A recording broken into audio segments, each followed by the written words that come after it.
Hey, everybody. This is Tony Buff from Human Cloud. I'm the co-founder, chief strategy officer of this really exciting business that continues to grow as we focus on how to bring enterprises and fractional, independent freelance marketplaces together to maximize talent access strategies for organizations, making them as nimble, agile, flexible, and cost efficient as possible. So thanks for listening. You've heard several episodes, but you haven't heard one quite like this with my friend Maggie Ruvoldt.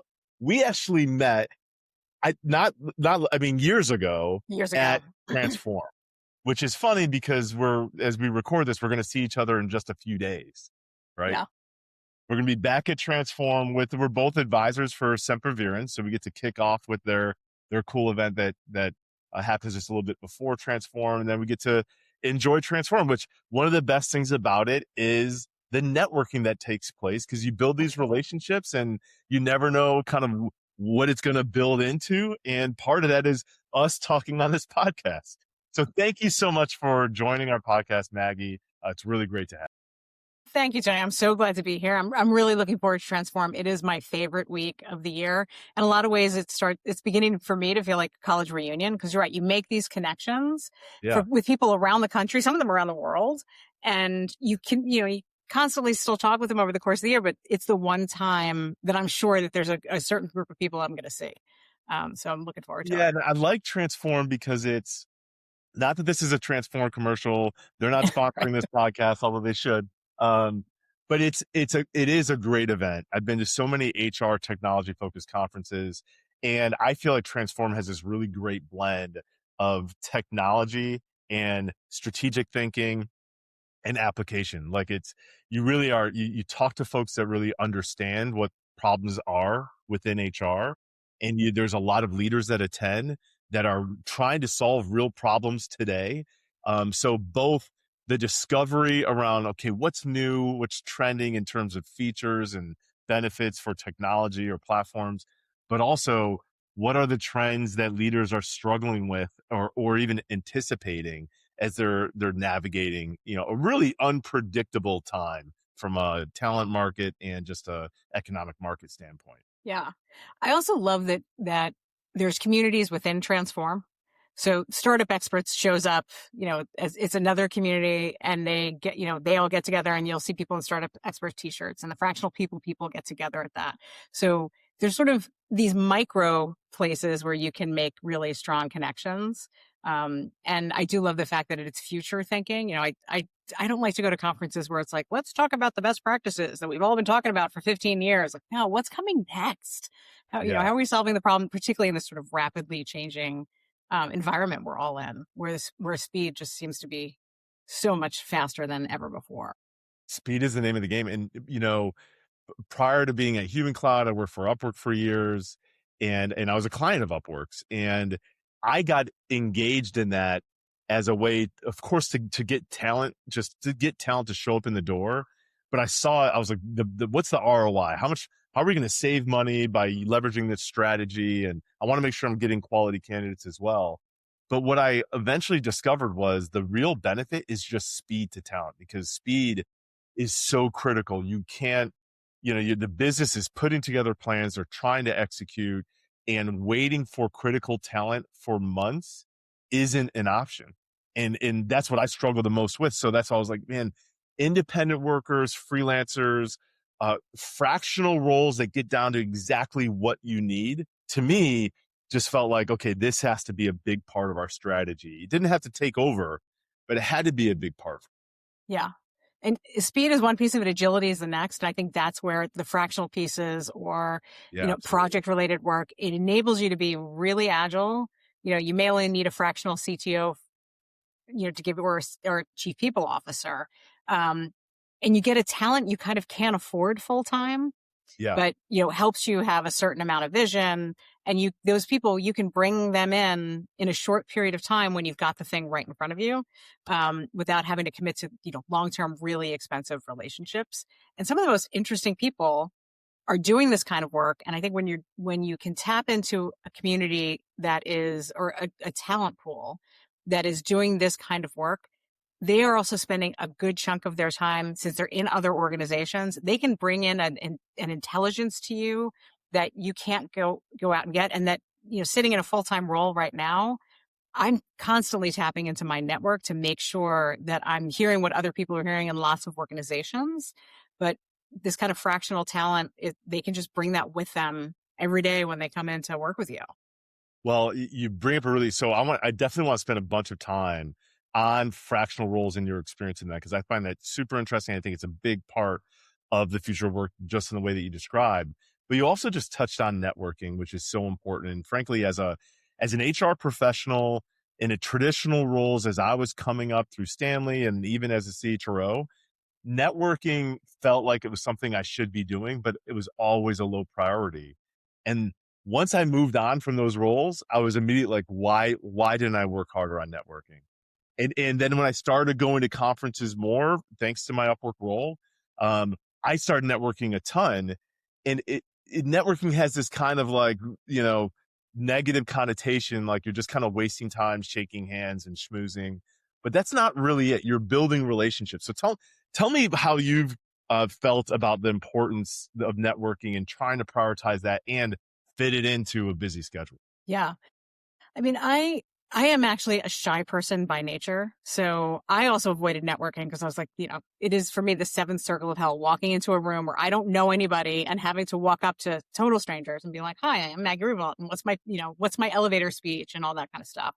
And so about 7 or 8 years ago, I decided I was going to figure out a way to do networking that was true to who I am. And I think about networking as a bank account. You have to be putting, money in. And that really, for me, is relationship currency. I think of everything in terms of currency. So you need to be giving back to your network and building it and working on it. And at some point, maybe it's going to pay off for you. If you only approach it when you're looking for a new job or you're trying to find a solution, it's not going to be there for you because you haven't made the investment. So that's how I think of it, is every relationship. How can I help this person? Is there a connection I can make with them to somebody else in my network and bring two great people together? But you've got to figure out a way to do it on your own terms. One of the things that you'll see, not to bring up Transform again, when I go to a networking opportunity, I don't ask people what they do. I ask them, what are you trying to get out of today? Do you have a goal for, and see if there's any way I can make that happen for you. Are you looking for an interesting company? Are you looking to meet a specific person? Or is there a problem you're trying to solve and you're hoping somebody here has some insights in that? So I think changing up your networking to less be about shaking hands.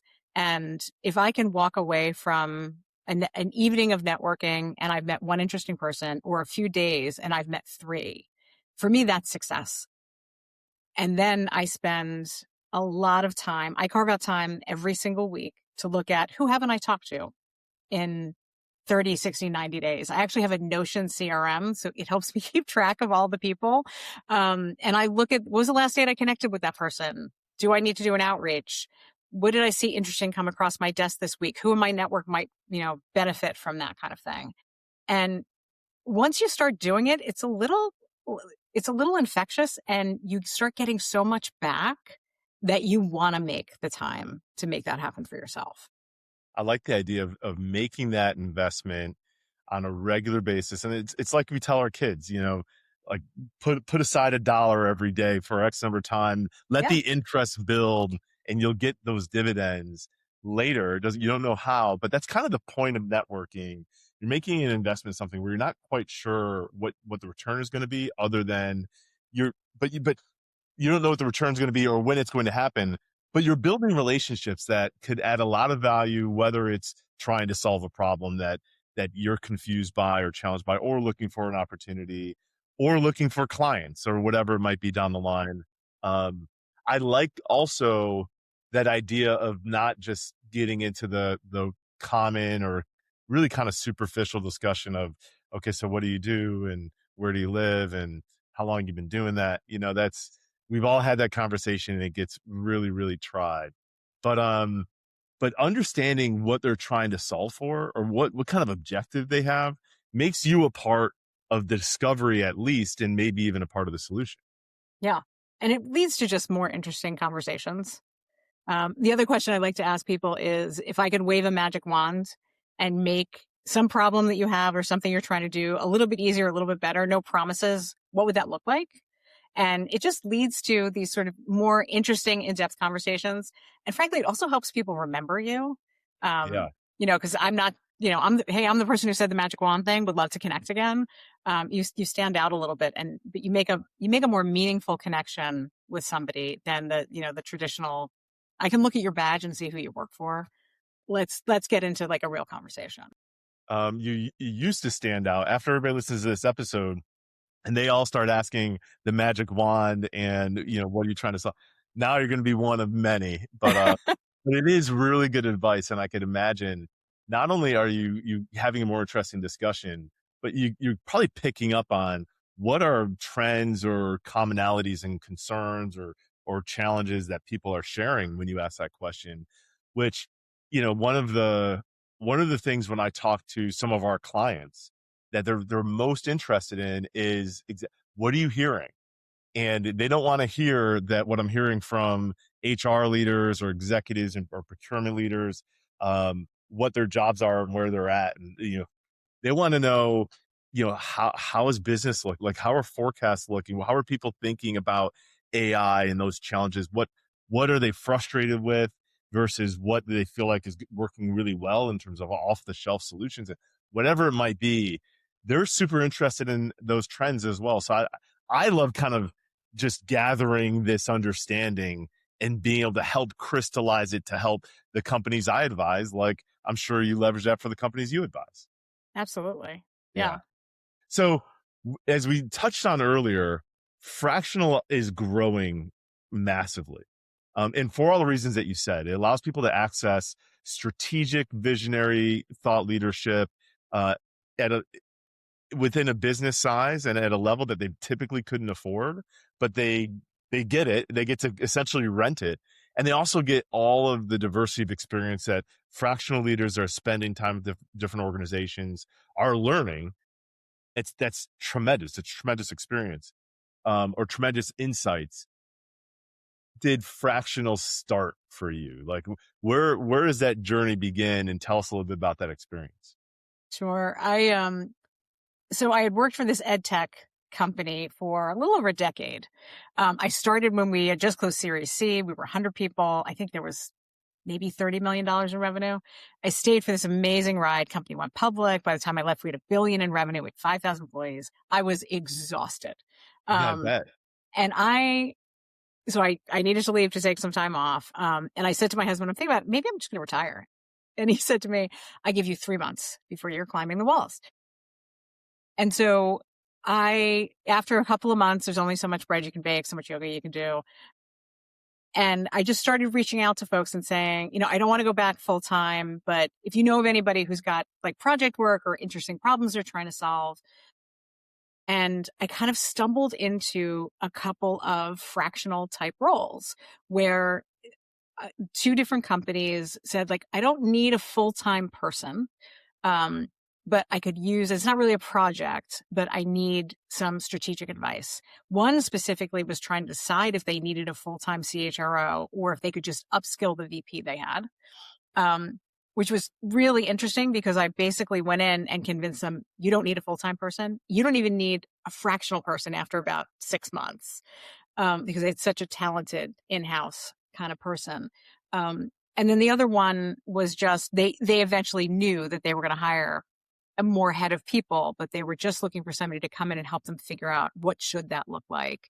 And even after they hired the first person, I stayed with them for a little while. So just by putting out feelers, and that's kind of where the network came in, just letting people know, hey, I'm open to this.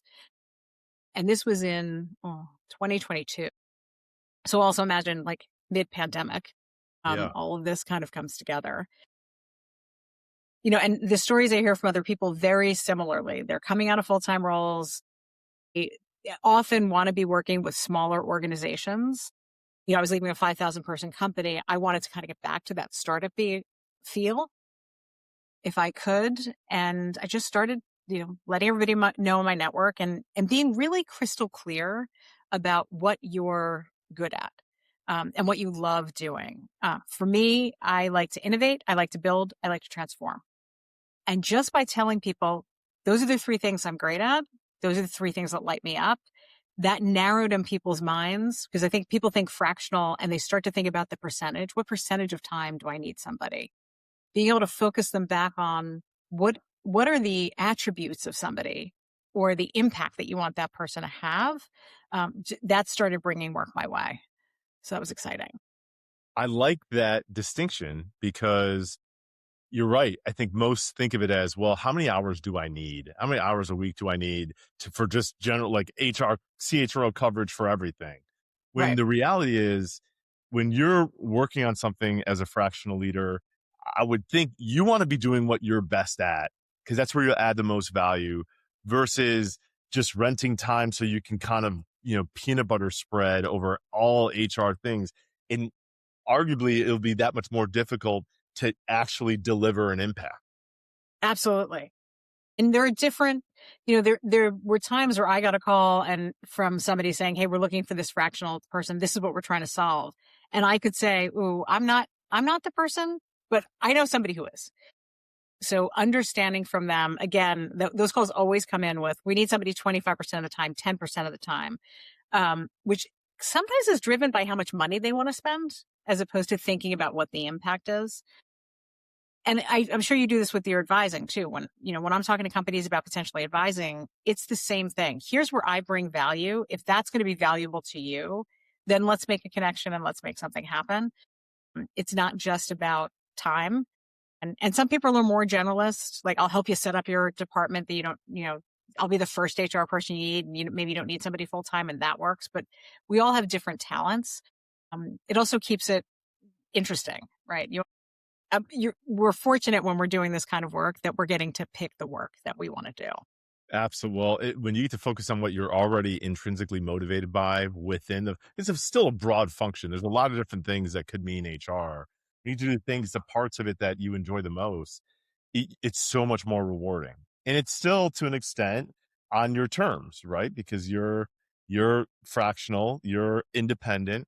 Tell me a little bit about how that boundary setting works with those opportunities. Because the other assumption I would have, I haven't done a fractional role before, is once they start to get a taste of like the value that you can add, how do you avoid that scope creeping into, well, can you please just be everything that we need, within HR? Yeah, I mean, that's scope creep is the hardest part, both in the content that you're doing, what you're bringing to the table with them, but also time. Yeah. And so you have to be really firm around, hey, you want me to do this? You're asking me to come in and do this kind of work. Oh, but wait, can you also help us redesign the total rewards program? And we need somebody to coach this leader who's struggling. You have to be confident and strong enough to say, okay, let's expand the scope of work then. This is what we agreed we do. This, you feel like the impact I could have. And sometimes the answer is actually, no, I don't have time to do that appropriately for you, or I'm actually not the right person. Once people decide you're really good at one thing, they often decide you're good at lots of other things. Maybe you're not. So knowing your own boundaries and feeling comfortable right up front with your clients. And I would even say this back when I was doing this more. Here's the scope of work we're going to work on. And if together we find there's more, we'll come back and revisit this, and we can expand it, we can contract it, and we'll work on that relationship together. So if you set the expectation up front that when you start adding items to the menu, we're going to open another conversation, then they're not surprised. And you sometimes have to be honest, like, I actually don't have more room in my dance card for you. Or I do, whichever answer works for you at the moment. Which kind of implies, and I think you've done, but correct me if I'm wrong, if you have multiple, even just two fractional things going on at a time, certainly it forces you into managing, those boundaries and that scope. But how also do you juggle, two clients like that, where you're very engaged strategically and talking to leaders and thinking, but you're also involved in other business that's could be in a different industry, on a different trajectory with different problems. Yeah. The switching, I wonder how you juggle that. Yeah. What I was doing, and I don't know if this is the best solution, was I was dedicating certain days to certain clients. So there was, and the most I ever had actually was 2, but I was also doing some other project work. I reserved Fridays for me, for heads down work. So I never gave a client a Friday. I also do a lot of mentoring and startup advising. And so Fridays was the day I was going to dedicate to that. Um, so I would say to them, look, for our relationship, Mondays and Wednesdays are going to be the days that I'm going to be able to be, focused on you. Doesn't mean they're going to be full-time days, but those are the days when we set things up. And then I had Tuesdays and Thursdays for another client. And if I needed to swap something out, if I had one time I had a client who needed me to come to a board meeting, and the board meeting, I'm in the DC area, the board meeting was out in San Francisco. I was like, okay, that means I got to fly out one day. I got to be there for the board meeting. And then, I'm going to lose the next day to flying home because I am not doing red eyes anymore. Right. Talk about a boundary. No more red eyes for Maggie. That meant that I needed to go to the other client and say, hey, I'm normally available to you on this day. I'm not going to be because I have another commitment that I need to do, but let's work through by saving Fridays. I could say, but we'll work on Friday or the week before. And the client who needed the expanded time, I would say to them, in order to meet this for you, I need flexibility from you on either the previous week or the following week, because as you know, you're not the only team that I work with.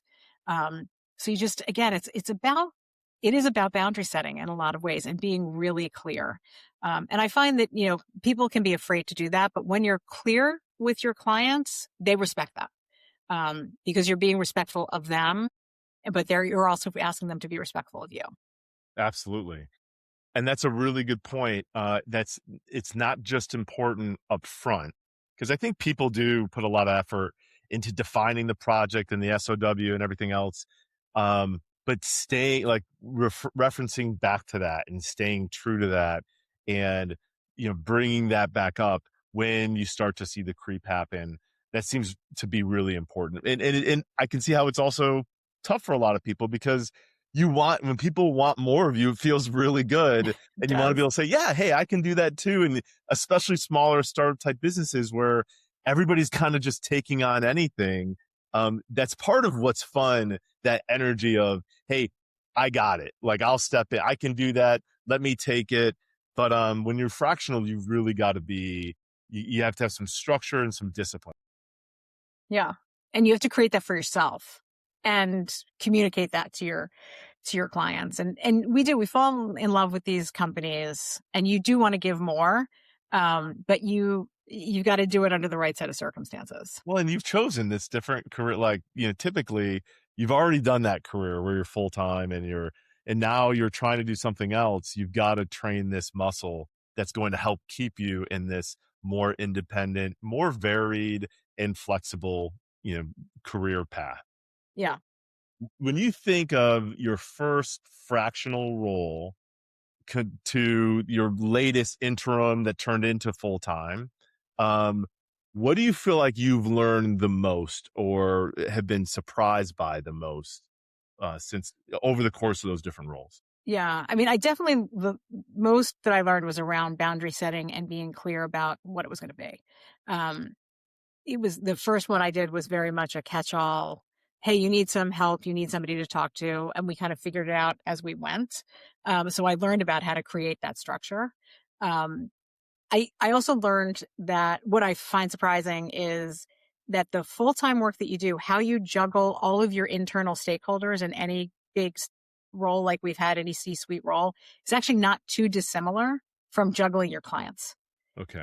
Everybody has different demands. You're constantly switching. I'm in an M&A meeting at this time, and then I got to go to the benefits conversation. And now I'm coaching somebody, who's a leader. We're all doing those kinds of things in our full-time roles. So you can bring that to your fractional work. I found that surprising. I would say the thing I found the most surprising was how much I was going to care and be invested in my clients.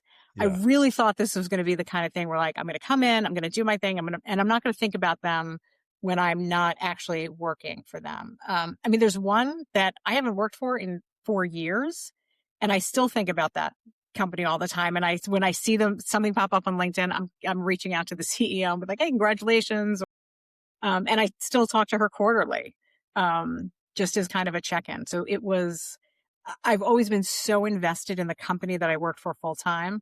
I didn't anticipate that I would feel that way as a fractional leader.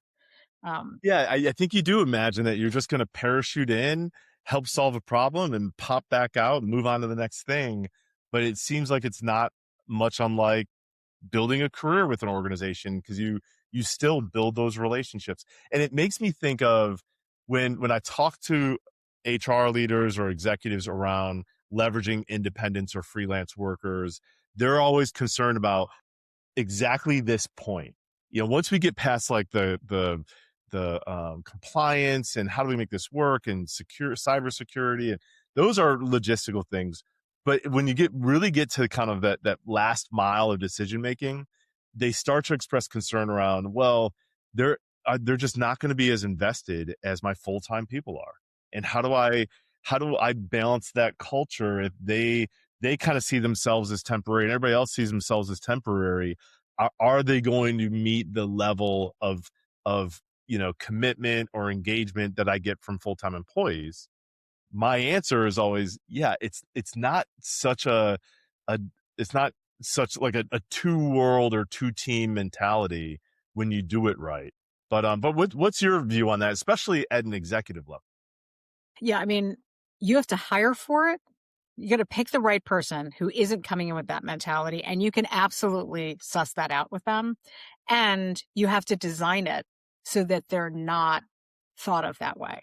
I have always said, I'm only going to take a fractional role if we're sitting around as an executive team and it's clear in the conversation that what I'm bringing to the table, the questions that you're asking me, the information you're willing to share with me is equal to every single other person in that group. Nobody should be able to overhear that conversation and think, oh, that's a contractor. If you think about this as a contractor on either side of the equation, it's not going to work. And there's value to contractor relationships. But if you're thinking about fractional, you want to design it as the company of, this isn't about the impact being fractional. This isn't about what I'm going to give them being fractional. This is just about how much time I'm going to be able to spend with this person. And you treat them like everybody else in your team and expect from them what you would expect from everybody else in your team. When it comes to when I'm right in front of you, the level of engagement you get should be the same as everyone else. It's going to work out. But you've got to spend time with your candidates to make sure that they're in the same mindset. And most of the people who do this, who call themselves fractional, that is what they're looking for. Yeah.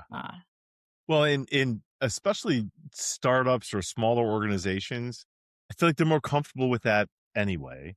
It's more when you're taking that traditional experience, background, and mindset, and you're thinking of, oh, now we're going to have someone interim, we're going to have someone fractional. They're not like us. When the reality is they've probably done the role before, they've been there before. It's just a different kind of a setup. That's it. Yeah, that's all it is. Yeah.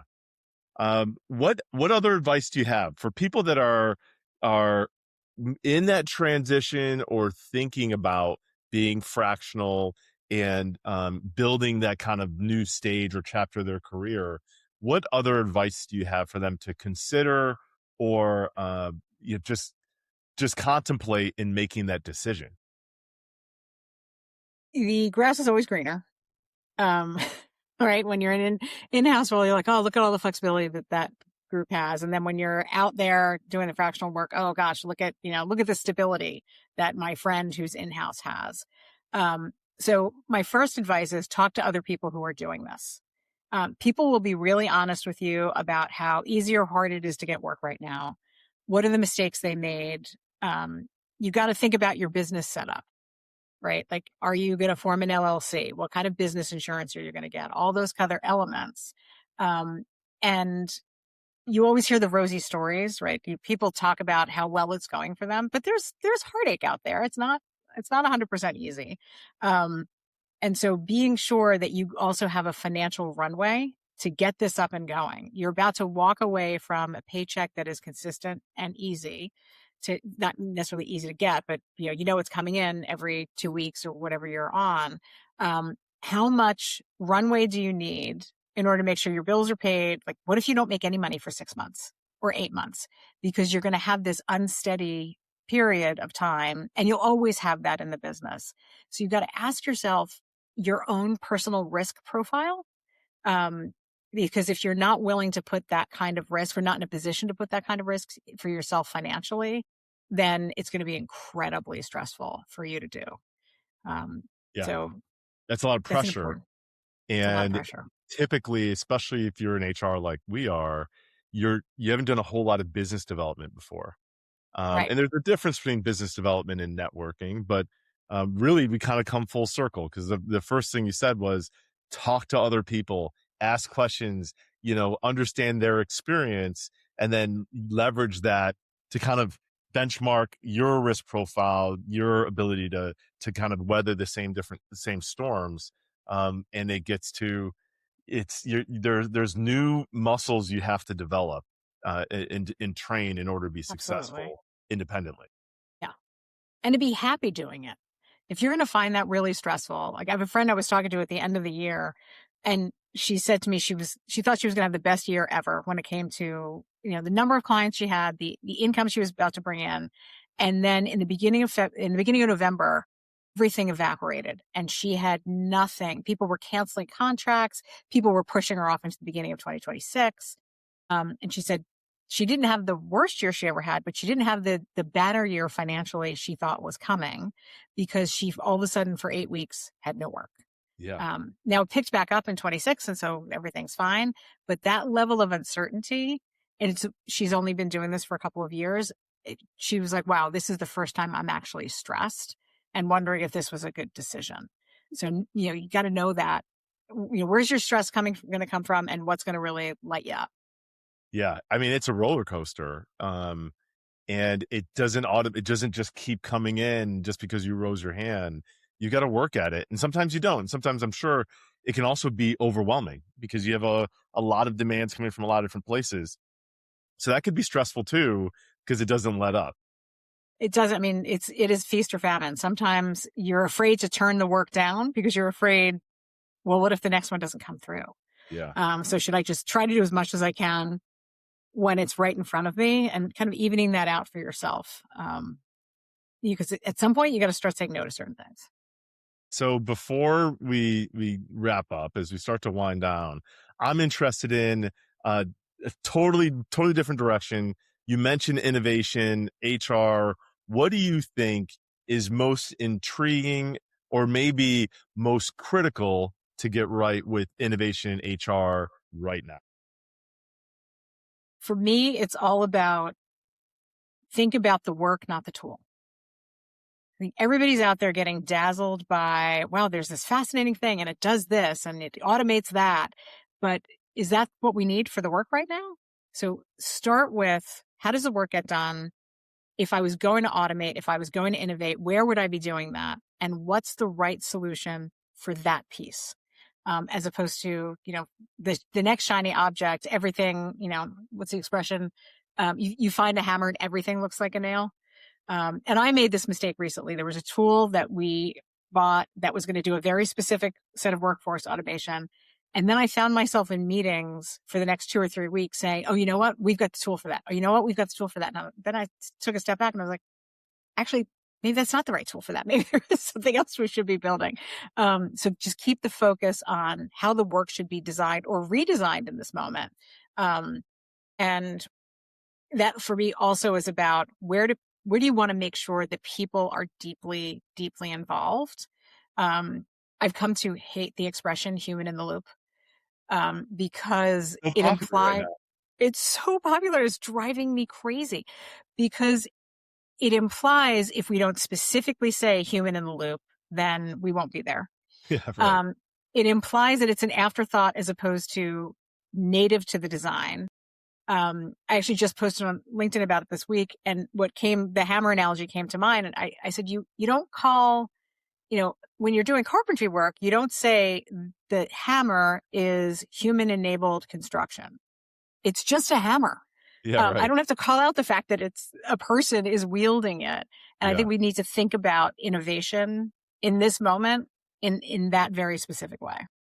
Yeah, it's hard to not get caught up in all of the possibility and all of the forecasting and what could this be and what will or won't go away, and all of that talk becomes noise that starts to pull us away from the practical work that needs to get done. And which is why I think we see these reports of so much dissatisfaction, so much lack of productivity, because it's changing so rapidly and people are trying to get their arms around it so fast, and they're pontificating the same way that I speculate. And that tends to be most of the energy, versus the actual application is really limited for good reasons too, because usually there's some kind of compliance or security issues or whatever that folks are still trying to sort out. But it's not hard to get enamored with it because it is exciting and new and different. And it's also hard to understand. So I can see where people kind of project so much around what's automated, what's artificial, that it feels necessary to say, oh, but don't worry, this is where you still have a heartbeat. Yeah. And I think email is the only other technology that is in our personal lives and our professional lives. And it only evolves in our personal lives later, right? Email was a work thing for a long time. Then it became a personal thing. All of this, automation, AI, whatever, the different pieces are to it, it's happening in people's personal lives and professional lives at the same time. And I think that's causing a lot of overwhelm. Um, and everyone Yeah, thinks they're behind. I think, Everyone. I kind of think everybody is behind.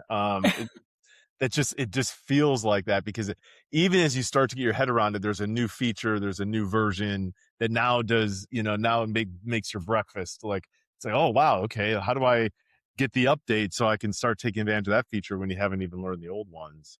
Yeah, I think there's so much more kind of work life integration, and we do have kind of consumer expectations and standards that we start looking for internally, or when it comes to new tools, and that can also get super overwhelming. And there's a company I used to advise that their whole thing is they take all of your different apps and benefits and tools that your company offers for your employees, and puts it all behind a kind of a white label, so that you can cut through the noise. Like, what do you want to get done?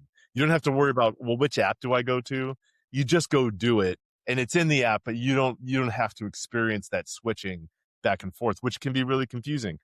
The fact that exists, and I think it's a great company, and I think that's a great idea.